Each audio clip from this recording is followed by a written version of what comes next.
ちは。大学生をしながら編み物作家をしているティーズです。今日は、見ての通り完成したものとか染め物も知ってて、今週ね、あとは編み掛けのものもあるので、新しく編み掛け作ってて、それも紹介できればなと思います。編み物や家事のお供に聞いていただけると嬉しいです。では最初にどれから紹介しようかな。じゃあまず靴下から紹介しようかな。ちょっと寄せて、ほい、靴下です。これは自作のパターンで編んでます。サマーソックスになります。足の甲がね、ここ開いててっていうデザインで作ってるんですけど、これはそのうちどっかで販売しようかなと思って作りました。サイズは24センチで作りました。多分足の幅、なんていうんだっけ、足位が大きい方であれば 23.5 センチの方でも履けるかと思いますっていう感じのサイズで、私がね足 23.5 センチなんですけど、足の足位が同じく 23.5 センチあってちょっと広めなんですね。だから自分のサイズで作るときはだいたい24センチと同じくらいのサイズで作ってるっていうのもあって、そういう感じで足幅広いなって感じてる方は 23.5 センチでもの方でも履けるかなっていう感じの大きさにしてみました。で、使った毛糸はこれです。 KFS の単色コットン、色番号が KFS214 番でコットンハニーっていう色を使ってます。ちょっと画面に映ってる色と違うかもしれないんですけど、もうちょっとオレンジ味がかかってる色です。もし色気になる方は KFS のサイト見るとわかると思います。すごく可愛い色で、確かに蜂蜜っぽい色かなって思います。私はこの色結構好きです。で、ちょっとね、これ作り終わるのに結構時間かかっちゃってもっと早く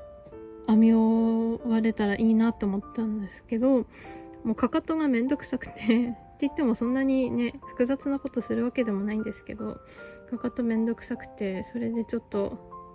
放置されてたんですけど、なんとか8月中に完成することができました。本当に良かったです。あとはそうだね、その片方はもうすでにできてて、もう片方のかかとから上ができてなかったって状態なので、もう完成するまでには結構すぐって感じで、昨日じゃないな、一昨日に水通しして、で今日アイロンがけしたので、もういつでも出品できるよって感じになってます。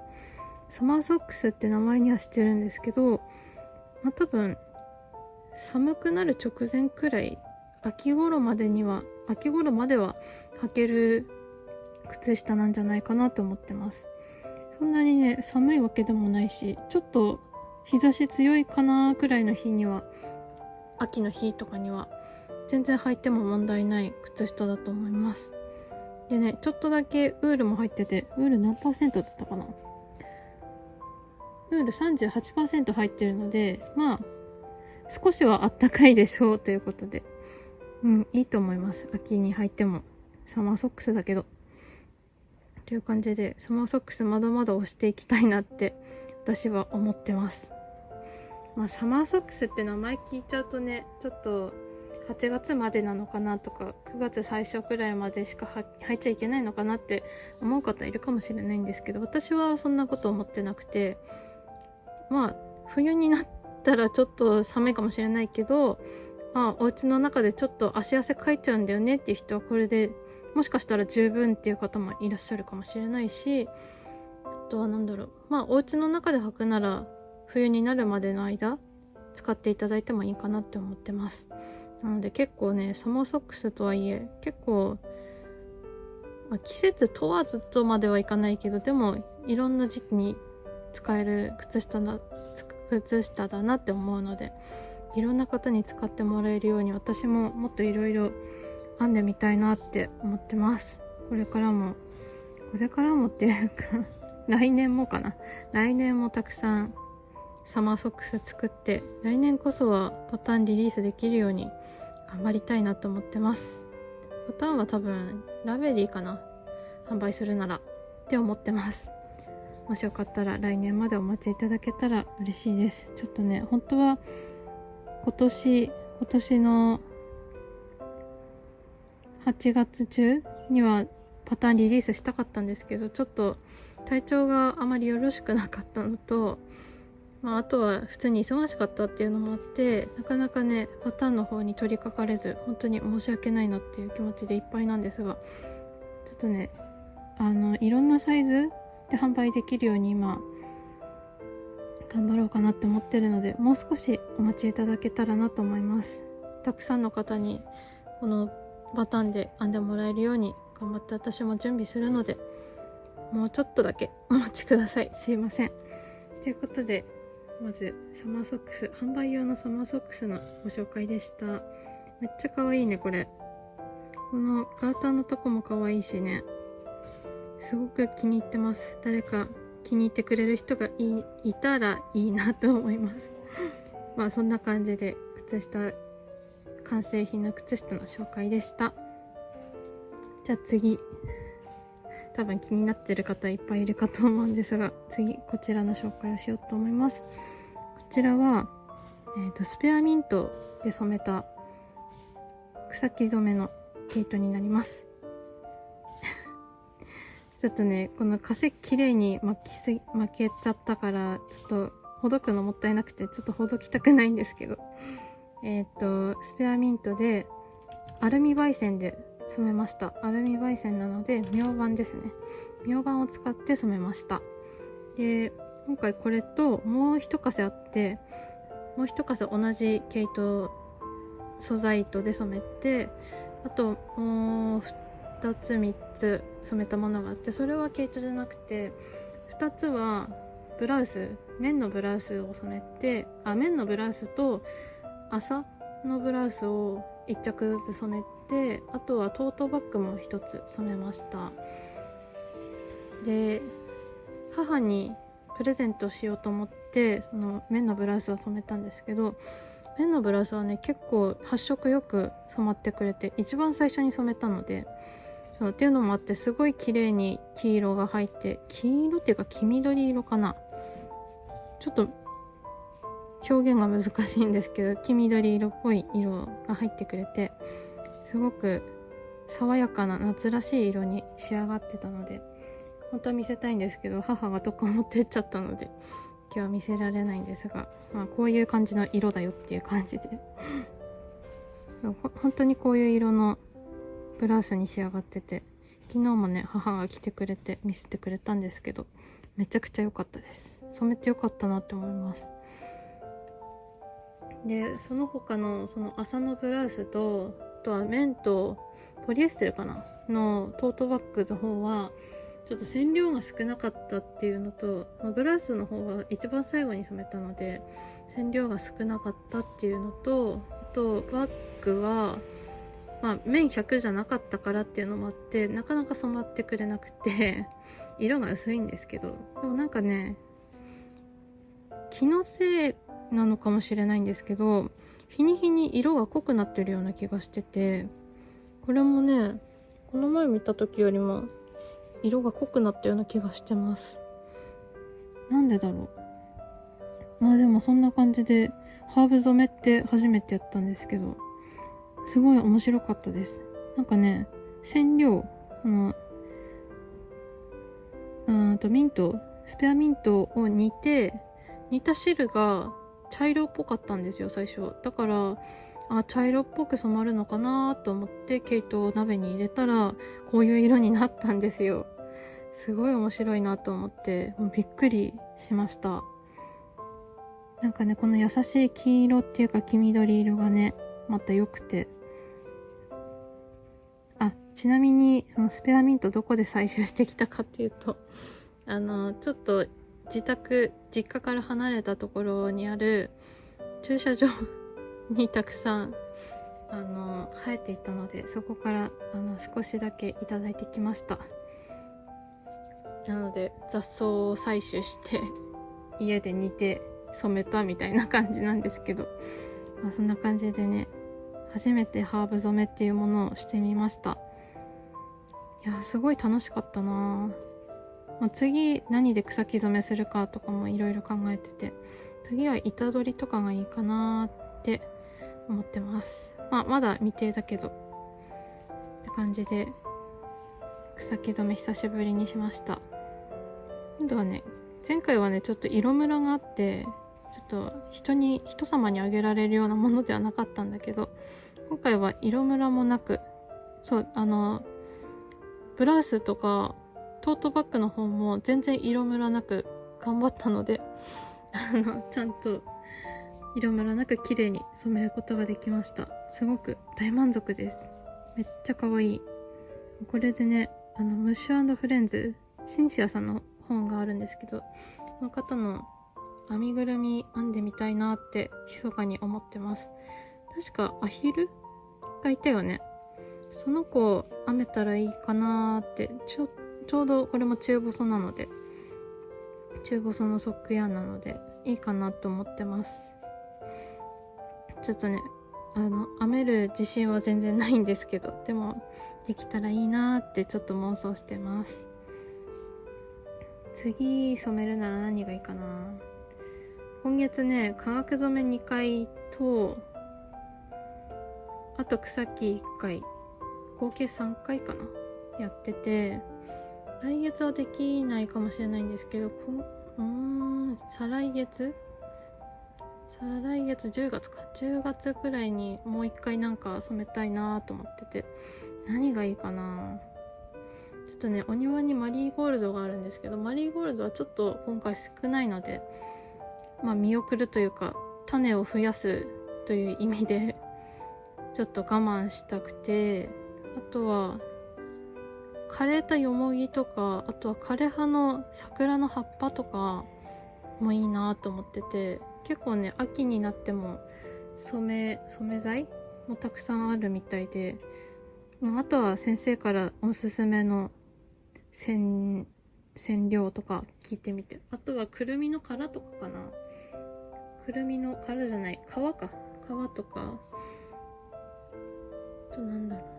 うな、よもぎ、くるみの皮、桜の葉っぱ、板取り、そんなもんかな。ということで、またね、その辺の雑草をたくさん持ってきて染めたりできたらいいなって思ってます。桜の葉っぱならね、公園に行ったら手に入りそうだし、ちょっとお願いして聞いてみようかなって思ってます。桜の葉っぱの染めもね、すごく綺麗だからやってみたくて、今すごくドキドキしてます。ということで、久しぶりの草木染め。一人でやるこの植物染めは初めて一人でやりました。いかがでしょうか。初めてやった時はね、コーヒー染め、インスタントのコーヒー染めやったんですけど、この時とは全然印象が違くて、技術もねそれなりについてきたので、色ムラなく染めることもできたんですけど、どうでしょうか。結構可愛くないですか。私はこの色結構気に入ってて、だいぶ直接見た時とあんまり変わらないくらいの色ではあるんですけど、結構ね可愛くできて私は満足してます。この調子でね、他の植物染めとかも頑張りたいなと思ってます。